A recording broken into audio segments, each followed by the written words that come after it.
वहीं मुख्यमंत्री योगी आदित्यनाथ और रक्षा मंत्री राजनाथ सिंह नोएडा के उस ड्रोन मैन्युफैक्चरिंग कंपनी में पहुंचे जिसमें ऑपरेशन सिंदूर के दौरान पाकिस्तान के होश उड़ा दिए थे।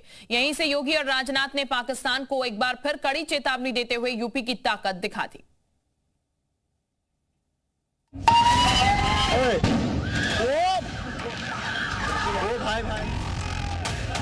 ऑपरेशन सिंदूर ने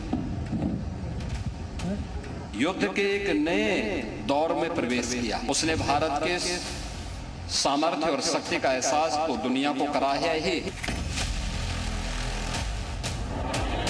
ये शक्तिशाली भारत का युद्ध घोष ही नहीं बल्कि मुनीर गैंग को योगी का अल्टीमेटम है।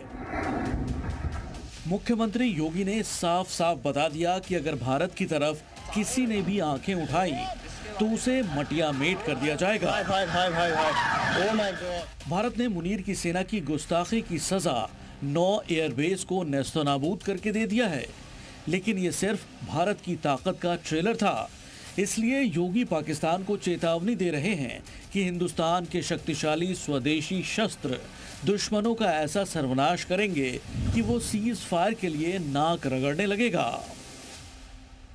शस्त्र और शास्त्र का, जिसके बारे में भारतीय मनीषा बार बार कहती है कि शस्त्रेण रक्षते राष्ट्रे शास्त्र चिंता प्रवर्तते, यानी शस्त्र और शास्त्र दोनों में जब बेहतर समन्वय होगा तब कोई राष्ट्र शक्तिशाली होगा।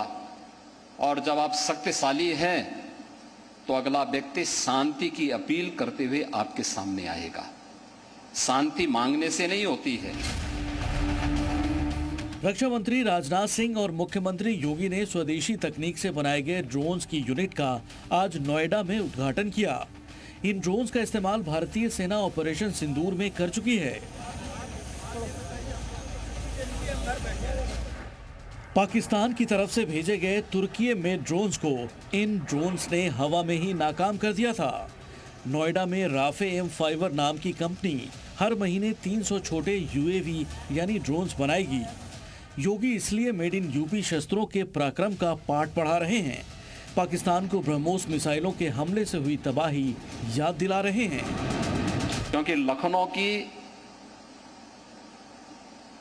जो मुस्कुराहट है वह तब तक अधूरी थी जब तक वहां से मिसाइल की गूंज दुश्मन के कानों तक न गूंजे, और अब वह और अच्छे ढंग से देखने को मिल रही है। और अभी ऑपरेशन सिंदूर के अंदर ब्रह्मोस ने अपनी क्षमता का प्रदर्शन भी किया है। ऑपरेशन सिंदूर के दौरान पाकिस्तान की सेना ने चीन और तुर्की की मदद से भारत से 2-2 हाथ का दुस्साहस किया था, लेकिन भारत ने उसे न भूलने वाले जख्म दिए। रक्षा मंत्री भी कह रहे हैं ब्रह्मोस मिसाइल हो या ड्रोन्स, भारत की स्वदेशी टेक्नोलॉजी का मुकाबला पाकिस्तान तो क्या दुनिया के कोई भी देश नहीं कर सकते। हमारा ड्रोन जब ऊपर फ्लाई करेगा तो चाहे अमेरिका में कोई सिस्टम बना लें अथवा चाहे चीन में बना लें, हमारे भारतीय ड्रोन को वो डिटेक्ट नहीं कर सकता है, नहीं पहचान कर सकता है। ये कोई छोटी बात नहीं है। यह मैं समझता हूं कि एक विश्व की एक बहुत बड़ी उपलब्धि होगी। देश की रक्षा जरूरतों को पूरा करने में यूपी एक बड़ी भूमिका निभा रहा है। योगी सरकार डिफेंस इंडस्ट्रियल कॉरिडोर के जरिए अलीगढ़, कानपुर, झांसी, लखनऊ, चित्रकूट और आगरा में 6 नोड्स विकसित कर रहे हैं, जहां बड़ी बड़ी कंपनियां ड्रोन, मिसाइल हथियार और अन्य रक्षा उपकरणों का निर्माण कर रहे हैं। इसलिए योगी मुनीर की सेना को चेतावनी दे रहे हैं कि अकेले यूपी के बने हथियार ही पाकिस्तान को तबाह करने के लिए काफी हैं। ब्यूरो रिपोर्ट, जी मीडिया।